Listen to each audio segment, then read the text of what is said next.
इसकी दुनिया ही बदल दी। एक सच्ची क्रांति। लेकिन पता है, इस चमत्कार के साथ साथ एक बहुत बड़ा खतरा भी आया।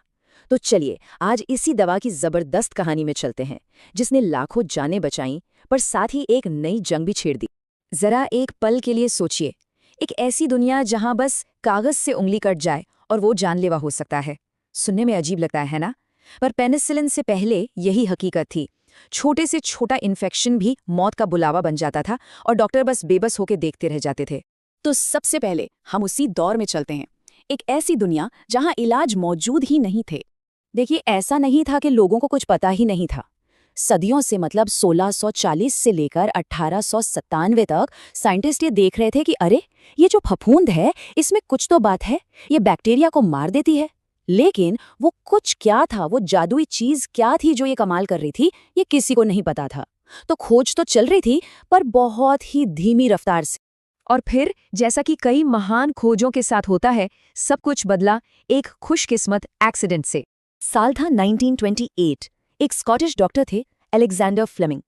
वो छुट्टियों से वापस अपनी लैब में आए और देखा कि अरे, ये क्या हो गया। एक पेट्री डिश जिसे वो शायद साफ करना भूल गए थे, उसमें फफूंद लग गई थी। और कमाल की बात ये थी कि उस फफूंद के चारों तरफ एक भी बैक्टीरिया जिंदा नहीं था, सब साफ। ये असल में एक गलती थी, एक ऐसी गलती जिसने दुनिया को हमेशा के लिए बदल दिया। फ्लेमिंग ने इस कह सकते हैं फफूंद के रस को नाम दिया पेनिसिलिन। नाम तो दे दिया, पर असली मुश्किल तो अब शुरू हुई थी। फ्लेमिंग इस चमत्कारी चीज को फफूंद से अलग नहीं कर पाए, मतलब उसे प्योरीफाई नहीं कर पाए। और नतीजा, ये जबरदस्त खोज सालों तक बस फाइलों में दबकर रह गई। कई साल बीत गए और फिर कहानी में एंट्री हुई एक नई टीम की। ये था ऑक्सफोर्ड टीम का मिशन। तो हुआ ये कि 1939 में ऑक्सफोर्ड यूनिवर्सिटी में Howard Florey, Ernst Chain and Norman Heatley नाम के कुछ लोग थे। इस टीम ने फ्लेमिंग के उस पुराने काम को फिर से खोला। उनका सिर्फ एक ही मकसद था, पेनिसिलिन को लैब की एक इंटरेस्टिंग सी चीज से एक ऐसी दवा बनाना जो सच में लोगों की जान बचा सके। लेकिन पेनिसिलिन को शुद्ध करना बच्चों का खेल नहीं था। जरा सोचिए, इस टीम को हजारों खास बर्तनों में फफूंद उगानी पड़ी, फिर एक बहुत ही मुश्किल प्रोसेस से उस रस को निकालना पड़ा, और आखिर में फ्रीज ड्राइंग के बाद उन्हें मिला एक भूरे रंग का पाउडर। यही था असली प्योर पेनिसिलिन। ये काम हद से ज्यादा मेहनत वाला और थका देने वाला था। जब दवा का पहला इंसानी ट्रायल हुआ तो वो खुशी और गम दोनों लेकर आया। एक पुलिस वाले थे, एल्बर्ट अलेक्जेंडर। उन्हें दवा दी गई और उनकी हालत में गजब का सुधार हुआ। लगा कि चमत्कार हो गया। लेकिन दवा खत्म हो गई, और जैसे ही दवा खत्म हुई, इन्फेक्शन वापस आया और उनकी मौत हो गई। वहीं दूसरी तरफ एक 15 साल का लड़का था, आर्थर जोन्स। उसके लिए थोड़ी और दवा जुटाई जा सकी और वो पूरी तरह से ठीक हो गया। अब एक बात बिल्कुल साफ थी, दुनिया को पेनिसिलिन चाहिए, और बहुत सारा चाहिए। और फिर इस दवा की जरूरत ने उसे एक ऐसी जगह पहुंचा दिया जहां उसकी सबसे ज्यादा मांग थी, जंग के मैदान में।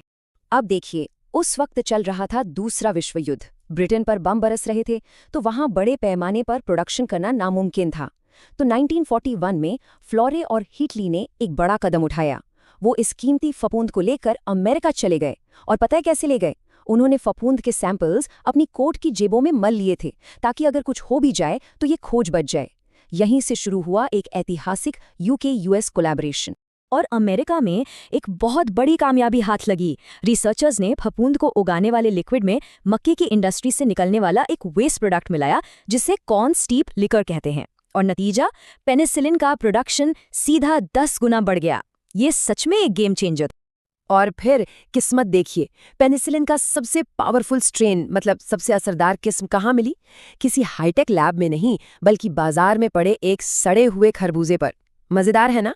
बस इसी खोज के बाद फाइजर जैसी बड़ी बड़ी कंपनियों ने बड़े बड़े टैंकों में पेनिसिलिन बनाने का तरीका ढूंढ निकाला, और यहीं से मास प्रोडक्शन का दरवाजा खुल गया। और इसका असर सीधा जंग के मैदान पर दिखाई दिया। पहले विश्व युद्ध में गैस गैंग्रीन नाम के इन्फेक्शन से हर 1000 घायल सैनिकों में से करीब 150 की मौत हो जाती थी। लेकिन दूसरे विश्व युद्ध में पेनिसिलिन की वजह से ये आंकड़ा लगभग 0 पर आ गया। सोचिए, कितनी जानें बचाई गई। लेकिन जैसा कि कहते हैं, हर चमत्कार की एक कीमत होती है, और पेनिसिलिन की इस कामयाबी ने एक नई और बहुत बड़ी चुनौती को जन्म दिया, एंटीबायोटिक रेजिस्टेंस, यानी प्रतिरोध की शुरुआत। तो सवाल ये है कि बैक्टीरिया ने पलटवार किया कैसे?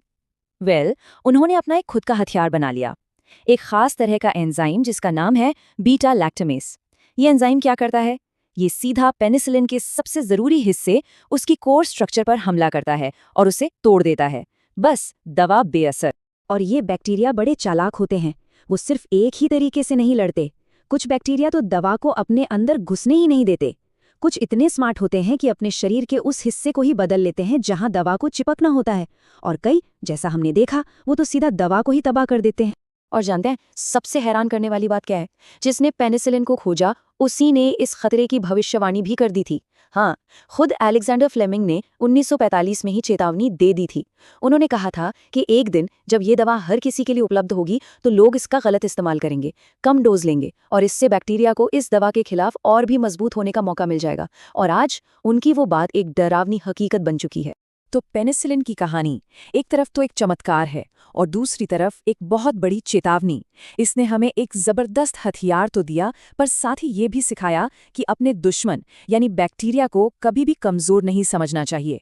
और आज हमारे सामने सबसे बड़ा सवाल यही खड़ा है, बैक्टीरिया के खिलाफ ये जो कभी न खत्म होने वाली दौड़ है, इसमें हमारा अगला चमत्कार क्या होगा, कहाँ से आएगा?